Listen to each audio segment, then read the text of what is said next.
Okay, hello and welcome to divine coaching centre. मैं Nanku sir और मैं आप लोगों को इस वीडियो में बहुपद के बारे में बताने जा रहा हूँ। तो आइए, तो बहुपद के बारे में जानने से पहले आप लोगों को बीजीय व्यंजक के बारे में जान लेना चाहिए, क्योंकि अगर आप बीजीय व्यंजक के बारे में नहीं जानते हैं तो आपको बहुपद अच्छी तरह से समझ में नहीं आएगा।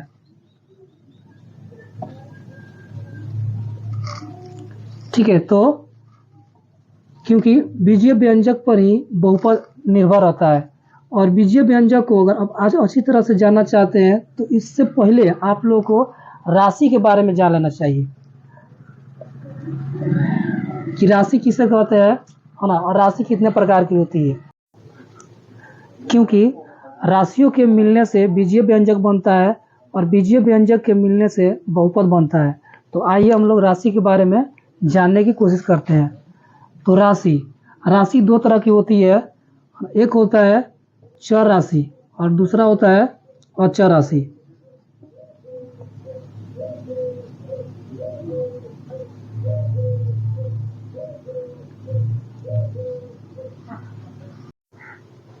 तो हम लोग जानेंगे चर राशि किससे कहते हैं। तो वैसी राशि जिसका मान बदलते रहता है उसे चर राशि कहते हैं, जैसे एक्स, वाई, जेड या ए, बी, सी या एम, एन। तो ये जो बीजगणितीय में जो आप लोगों को या मैथ में कहीं आप लोग देखते हैं कि ए बी सी डी, है ना, ए से लेकर जेड तक की जो अक्षरें जो होती है ये यूज होती है, तो ये सभी चर राशि होती है। और अब पढ़ेंगे हम लोग अचर राशि के बारे में। तो वैसी राशि जिसका मान नहीं बदलता है उसे अचर राशि कहते हैं, जैसे 2, 5 या 1, 4। तो इस तरह के जो अंक होते हैं, डिजिट होते हैं, ये अचर राशि होते हैं क्योंकि इसका मान कभी नहीं बदलता है। ओके, तो अब हम लोग पढ़ेंगे बीजीय व्यंजक के बारे में कि बीजीय व्यंजक किसे कहते हैं, है ना। तो बीजीय व्यंजक चर तथा अचर राशि के योग, अंतर, गुणन तथा भाग के संयोग से बने पद को बीजीय व्यंजक कहते हैं। यानी कि जब चर राशि, यानी कि मान लीजिए x हो गया, है ना, कोई चर राशि लेते हैं जैसे x, और अचर राशि, ठीक है, मान लीजिए कि ये 3 हो गया, है ना। तो इसके अगर हम x और ये 3 यानी कि चर तथा अचर राशि को जो हम योग करेंगे यानी जोड़ेंगे या अंतर करेंगे यानी घटाएंगे या इसका हम गुणन करेंगे, गुणा करेंगे या भाग करेंगे, तो इससे जो शब्द बनेगा, पद बनेगा, उसको हम बीजीय व्यंजक कहेंगे। जैसे x में 3 जोड़ेंगे तो 3 + x हो जाएगा, तो यह एक बीजीय व्यंजक हो गया। अगर 3 में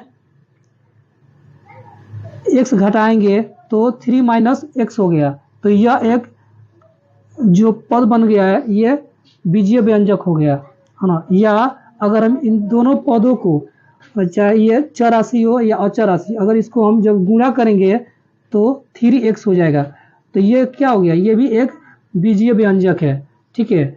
या अगर हम भाग करते हैं, है ना, तो 3 में अगर x से हम भाग करते हैं, डिवाइड करते हैं, तो ये भी एक जो पद बना है ये भी एक बीजीय व्यंजक है। यानी कि चर राशि जो ए से लेकर, है ना, जेड तक की जो अक्षर होती है ना, ये, और अचर राशि यानी जो गिनती की संख्याएं होती है, यानी 1 से लेकर, है ना, अनंत तक की, इन्फिनिटी तक की, उसका जब हम कहीं मैथ में देखते हैं कि अगर उसका कहीं जोग हुआ है यानी जुटा है, या जोड़ के रूप में हो या घटाव के रूप में या गुणा के रूप में या भाग के रूप में, तो वो जो बनता है इस रूप में आकर, तो उसको हम बीजीय व्यंजक कहते हैं। जैसे 4x हो जाएगा, है ना, ये भी एक बीजीय व्यंजक है। 3a ये भी बीजीय व्यंजक है, या √3x ये भी बीजीय व्यंजक है, या 2y ये भी बीजीय व्यंजक है ना, और या 2y इंटू 3x, ना ये भी एक बीजीय व्यंजक है। अब हम लोग पढ़ेंगे बहुपद के बारे में कि बहुपद किसे कहते हैं और बहुपद कितने प्रकार की होती है। तो बहुपद का इंग्लिश होता है पोलिनोमियल।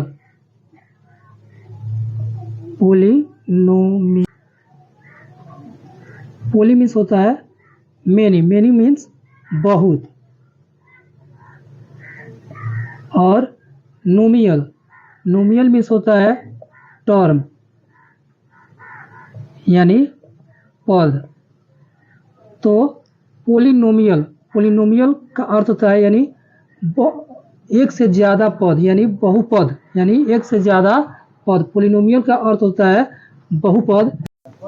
तो बहुपद किसे कहते हैं? वैसा बीजीय व्यंजक जिसमें चर राशि की घात एक पूर्ण संख्या हो उसे बहुपद कहते हैं। जैसे 2x स्क्वायर प्लस 3। अब ये एक बहुपद है क्योंकि इसमें जो ये चर राशि है यानी x क्या है? चर राशि। ये 3 अचर राशि, 2 अचर राशि, ये अचर राशि है ना। ये 3 भी अचर राशि है ना। और इसके योग से ये जो बीजीय व्यंजक बना है तो यह बीजीय व्यंजक एक बहुपद हुआ। और ये जो बहुपद है इसमें चर यानी कि जो x दिया है इसका जो ये जो चर राशि है इसकी जो ऊपर स्क्वायर दिया है, घात दिया है ना, ये एक पूर्ण संख्या है। कौन संख्या है? पूर्ण संख्या।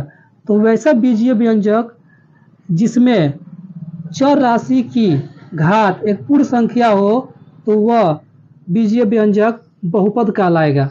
ठीक है। तो अब पूर्ण संख्या क्या होती है?